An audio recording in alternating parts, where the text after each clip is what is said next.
ഇന്ന് നമുക്ക് പ്രദീപും മമിത ബൈജുവും കേന്ദ്ര കഥാപാത്രത്തിലെത്തുന്ന ഡ്യൂഡ് എന്ന തമിഴ് സിനിമയുടെ കഥ നോക്കിയാലോ. സിനിമ തുടങ്ങുമ്പോൾ നായകനായ അഗനെ കാണിക്കുന്നു. അഗൻ തന്റെ കാമുകിയുടെ വിവാഹത്തിന് പോവുകയാണ്. തേച്ചിട്ട് പോയ കാമുകി എന്ന് പറയാം. കാമുകിയോട് നീ എന്തിനാ എന്നെ ഉപേക്ഷിച്ചത് എന്ന ചോദ്യത്തിന് അവൾക്ക് മറുപടിയില്ലായിരുന്നു. ഉടനെ അഗൻ കാമുകിയുടെ താലിമാല പൊട്ടിച്ചെടുക്കും. അതറിയാതെ സംഭവിച്ചു പോയതാ. അവിടെ നിന്നും ആരംഭിക്കുന്നു അഗന്റെ താലിമാല പ്രശ്നം. പെൺകുട്ടിയുടെ വീട്ടുകാരാണെങ്കിലോ അഗനെ പിടിച്ച് പോലീസിൽ ഏൽപ്പിക്കും. അവനെ സ്റ്റേഷനിൽ നിന്ന് ഇറക്കുവാനായിട്ട് വന്നതോ മാമന്റെ മകളായിട്ടുള്ള കുരലാണ്. അതാണ് കഥാനായിക. അഗന്റെ മാമൻ, അതായത് കുരലിന്റെ അച്ഛൻ, മിനിസ്റ്ററാണ്. ആ ഒരു കാര്യം അറിഞ്ഞ പോലീസ് അഗനെ റിലീസ് ചെയ്യും. അഗന്റെ ജീവിതത്തിൽ അവൻ ഓരോ പെൺകുട്ടികളെ പ്രണയിക്കും. പക്ഷെ അവരൊക്കെ അവനെ വിട്ടിട്ട് പോകും. അത് പതിവായിരുന്നു. അഗന്റെ കാര്യം മാമനാണെങ്കിലും അറിയുകയാണ്. മാമൻ അവനെ ഒരുപാട് മോട്ടിവേറ്റ് ചെയ്യുമെങ്കിലും തനിക്കിഷ്ടമുള്ള കാര്യമേ താൻ ചെയ്യൂ എന്ന മട്ടിലാണ് അഗൻ. അഗന്റെ ജോലി എന്തെന്നാൽ ബർത്ത്ഡേ, ആനിവേഴ്സറി അങ്ങനെയുള്ള കാര്യങ്ങൾക്ക് സർപ്രൈസ് കൊടുക്കുക. അതിനു വേണ്ടിയിട്ടുള്ള കമ്പനിയിലാണ് അവൻ വർക്ക് ചെയ്യുന്നത്. അതേ കമ്പനിയിലാണ് കുരലും വർക്ക് ചെയ്യുന്നത്. അതുകൊണ്ട് തന്നെ ഹാപ്പി ആയിട്ട് അവർ മുന്നോട്ട് പോകും. ഇവർക്കിടയിൽ നല്ലൊരു ഫ്രണ്ട്ഷിപ്പ് ഉണ്ട്, നല്ല ബോണ്ട് ഉണ്ട് എന്ന് തന്നെ പറയാം. എന്നാൽ ഒരു ആണിനും പെണ്ണിനും അധിക നാള് ഫ്രണ്ടായിട്ടൊന്നും തുടരാനാകില്ലല്ലോ. നമ്മുടെ ഫ്രണ്ട്ഷിപ്പ് അടുത്ത ഘട്ടത്തിലേക്ക് കൊണ്ടുപോകാൻ ടൈമായി, നമുക്ക് മാരേജ് ചെയ്യാമെന്ന് പറഞ്ഞ് കുരൽ അഗനെ പ്രപ്പോസ് ചെയ്യുന്നു. സത്യത്തിൽ കുരലിന് അഗനെ ഒരുപാട് ഇഷ്ടമായിരുന്നു. ഇതിനാ ഞാൻ കാത്തിരുന്നതെന്ന് പറഞ്ഞ് അവളുടെ പ്രപ്പോസൽ അവൻ അക്സെപ്റ്റ് ചെയ്യും. എന്നാൽ കുരലിനെയും കൂട്ടി പോകുന്ന വഴിയിലാണ് അവളെ ഞെട്ടിക്കുന്നൊരു കാര്യം അഗൻ പറയുന്നത്. ദേ നോക്ക്, എനിക്ക് നിന്നോട് പ്രണയമൊന്നുമില്ല, ഞാൻ നിന്നെ അങ്ങനെ കണ്ടിട്ടുമില്ല. മറ്റുള്ളവരുടെ മുന്നിൽ നീ നാണം കെടണ്ട എന്ന് കരുതിയ ഞാൻ നിന്റെ പ്രപ്പോസൽ അക്സെപ്റ്റ് ചെയ്തത് എന്നുള്ള കാര്യം അഗൻ പറയും. അത് കേട്ടതും കുരൽ തകർന്നു പോകുന്നു. പക്ഷേ അഗനാണെങ്കിലോ പഴയതുപോലെ ഹാപ്പി ആയിട്ടാണ് പിന്നീട് നടക്കുന്നതും. ആ കാര്യം അറിയുന്ന കൂട്ടുകാരാണെങ്കിൽ അവനെ ഒരുപാട് വഴക്ക് പറയുമെങ്കിലും അവൻ മൈൻഡേ ചെയ്യില്ല. എന്നാൽ ഒരു ഘട്ടത്തിൽ കുരലിനെ അവൻ വല്ലാതെ മിസ് ചെയ്യുവാനായും തുടങ്ങി. എവിടെ നോക്കിയാലും അവളുടെ ഓർമ്മകൾ. അവളെ റിജക്റ്റ് ചെയ്തത് തെറ്റായി എന്ന് അവന് തോന്നുവാനായും തുടങ്ങി. കാരണം കുരലാണെങ്കിലോ ആ ഒരു പ്രശ്നത്തോടു കൂടി അവനെ ഉപേക്ഷിച്ച് പോവുകയാണ് ചെയ്തതും. ഉടനെ വന്ന് മാമനോട് കാര്യം പറഞ്ഞു. കുരൽ ഇവിടെ ഇല്ല, ലവ് ഫെയിലിയർ ആയതല്ലേ, അവൾ സമാധാനത്തിന് വേണ്ടിയിട്ട് വിദേശത്തേക്ക് പോയിരിക്കുക എന്നുള്ള കാര്യം മാമൻ പറയുന്നു. എന്നാൽ അഗനാണെങ്കിലോ തനിക്ക് കുരലിനെ ഇഷ്ടമാണെന്നുള്ള കാര്യം മാമനോട് പറയുന്നു. എന്തിനാ പ്രണയിച്ച് നടക്കുന്നത്, കുരൽ വന്നാൽ ഉടനെ തന്നെ നമുക്ക് കല്യാണം നടത്താമെന്ന് പറഞ്ഞ് മാമൻ കുരലിനെ വിളിച്ച് അഗൻ വന്ന കാര്യവും അവൻ പറഞ്ഞ കാര്യവും ഒക്കെ പറയും. കല്യാണ ഒരുക്കങ്ങളും ആരംഭിച്ചു. അഗന് കുരലിന്റെ കണ്ണിൽ നോക്കി സോറി പറയണം എന്നാണ് ആഗ്രഹം. അതിനു വേണ്ടിയിട്ട് അവൻ കാത്തിരിക്കുകയാ. കല്യാണ ഒരുക്കങ്ങളൊക്കെ ആയതിനാൽ കുരലാണെങ്കിലോ മടങ്ങി വരികയാണ്. ഹാപ്പിയായി ഇരിക്കാമെന്ന് നോക്കിയാലോ കുരൽ അഗനെ ഞെട്ടിക്കുന്ന മറ്റൊരു കാര്യം കൂടി പറയും. കുരലിന് മറ്റൊരു പയ്യനെ ഇഷ്ടപ്പെട്ടു പോയിന്ന്. സ്നേഹം എവിടെ കിട്ടുന്നോ അവിടേക്ക് മനസ്സ് പോകുമെന്ന് കൂടി അവൾ കൂട്ടിച്ചേർക്കുന്നുണ്ട്. ഒടുവിൽ അഗനാണെങ്കിലോ കുരലിനെയും കാമുകനെയും ഒന്നിപ്പിക്കുവാനായും തീരുമാനിക്കും. എന്തിന് ഞാനത് ചെയ്യണമെന്നൊക്കെ ചിന്ത വരുമ്പോഴോ അഗൻ ഒരു കാര്യം കുരലിനോട് പറയും. നീ എന്നെ ഇഷ്ടമല്ലെന്ന് മാമനോട് പോയി പറഞ്ഞാൽ ഞാൻ നിന്നെ സപ്പോർട്ട് ചെയ്യാമെന്നും അഗൻ പറയുന്നു. ഉടനെ കുരലാണെങ്കിലോ അവളുടെ അച്ഛനടുത്ത് എത്തിയിട്ട് അഗനെ അവൾക്ക് ഇഷ്ടമല്ല എന്നുള്ള കാര്യം പറയും. ആദ്യം ഇഷ്ടമായിരുന്നു, അവൻ റിജക്റ്റ് ചെയ്തപ്പോൾ മറ്റൊരാളെ തനിക്ക് ഇഷ്ടമായെന്നും അവൾ പറയും. എന്നാൽ അത് കേട്ട അച്ഛനാണെങ്കിലോ അതിനെന്താ, നിനക്ക് ആരെ വേണമെങ്കിലും ഇഷ്ടപ്പെടാം, ആരെ ഇഷ്ടമായാലും ഞാൻ നിങ്ങളുടെ വിവാഹം നടത്തി തരും. ആ പയ്യനെ കൂട്ടിക്കൊണ്ടുവരുവാനായിട്ടും അച്ഛൻ പോസിറ്റീവായിട്ട് അവളോട് പറയും. അതെല്ലാം കണ്ടുകൊണ്ടു നിന്ന അഗൻ ഇതെന്താ ഇങ്ങനെയെന്ന് ചിന്തിക്കും. അപ്പോഴാണ് മാമൻ ഞെട്ടിക്കുന്ന മറ്റൊരു കാര്യം കൂടി പറയുന്നത്. പയ്യന്റെ ജാതി എന്താണെന്ന് കുരലിനോട് ചോദിക്കുമ്പോൾ അവരെക്കാൾ താഴ്ന്നൊരു ജാതിയായിരുന്നു അവൾ പറഞ്ഞതും. അങ്ങനെയാണെങ്കിൽ നടക്കില്ലെന്നും അച്ഛൻ പറയുമ്പോൾ കുരലാണെങ്കിലോ അച്ഛനെ എതിർക്കും. എന്റെ സഹോദരിയെ കൊല്ലുവാനായിട്ട് എനിക്ക് ആകുമെങ്കിൽ മകളെ കൊല്ലാൻ എനിക്ക് പാടില്ലെന്നായിരുന്നു മാമന്റെ മറുപടി.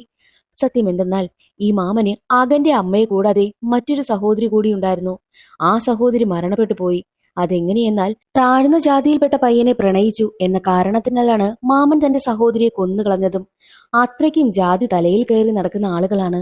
അതെല്ലാം കേട്ടതും കുരലിന് വല്ലാതെ പേടിയാകുവാനായും തുടങ്ങി. അവളുടെ കാമുകനെ കൊല്ലുമോ എന്ന ഭയമാണ് അവൾക്ക്. കുരലിനെ കൊല്ലുമോ എന്ന പേടി അഗനും. അതുകൊണ്ട് തന്നെ അത് വെറും ഒരു പ്രാങ്കാണെന്നും അഗൻ മാമനോട് പറയുന്നു. മാമനും താൻ പറഞ്ഞത് പ്രാങ്കാണെന്ന് പറഞ്ഞിട്ടാണ് പോകുന്നതും. പക്ഷേ അതൊരു പ്രാങ്കല്ല എന്നുള്ള കാര്യം അഗൻ അറിയാമായിരുന്നു. ഒരു കാര്യം ചെയ്യാം, റിസപ്ഷൻ നടക്കുമ്പോൾ നിന്റെ പയ്യനെയും കൂട്ടി വാ, നമുക്ക് എല്ലാ കാര്യങ്ങളും ഇവിടെ വെച്ച് പ്ലാൻ ചെയ്യാമെന്നും അഗൻ പറയുന്നു. അങ്ങനെ അടുത്ത ദിവസം കുരലിന്റെ കാമുകൻ എത്തുകയാണ്. കാമുകനും കുരലും അഗനും ചേർന്ന് കാര്യങ്ങളൊക്കെ ഡിസ്കസ് ചെയ്യുമ്പോൾ നമുക്ക് ഈ നാട് വിട്ടു പോയാലോ എന്ന പ്ലാനിൽ അവരെത്തും.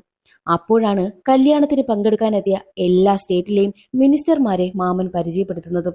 അതോടെ ഒരു സ്റ്റേറ്റിലും തങ്ങൾക്ക് പോകാനാകില്ല എന്നുള്ള കാര്യം അവർക്ക് മനസ്സിലായി.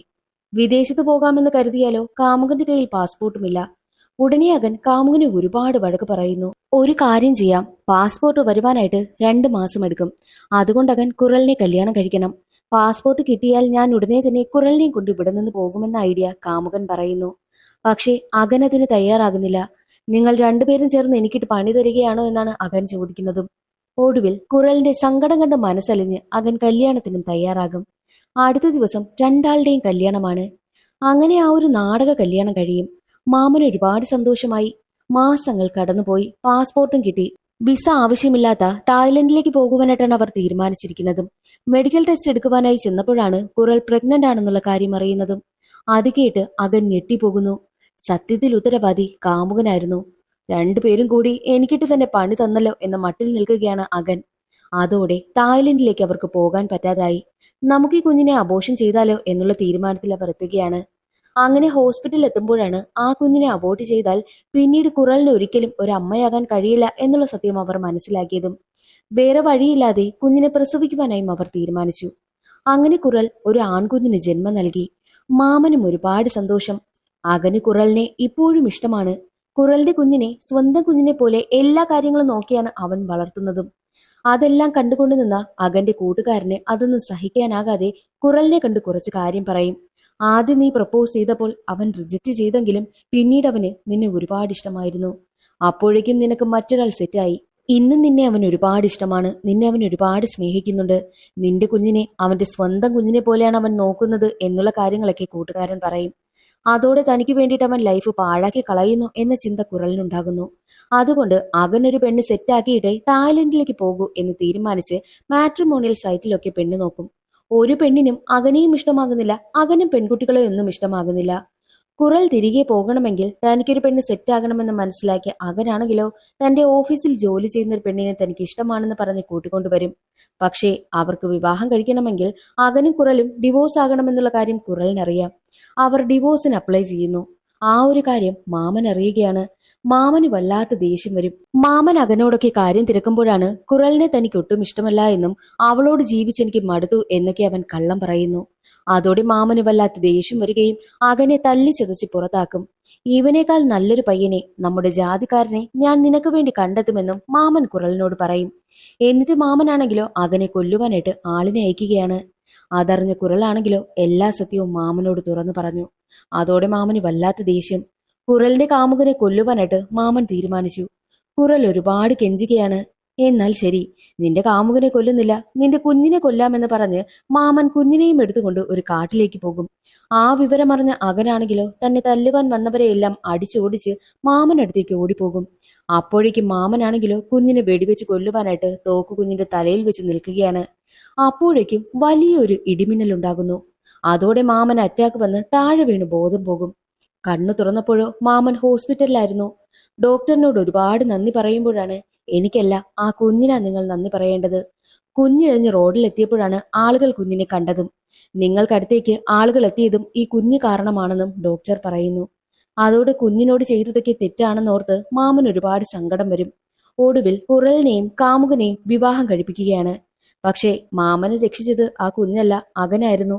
അകൻ തക്ക സമയത്ത് അവിടെ എത്തിയത് കൊണ്ടാണ് മാമനെ അകൻ ഹോസ്പിറ്റലിലേക്ക് എത്തിച്ചതും കുഞ്ഞാണ് രക്ഷിച്ചതെന്ന് അകനാണ് വരുത്തി തീർത്തതും.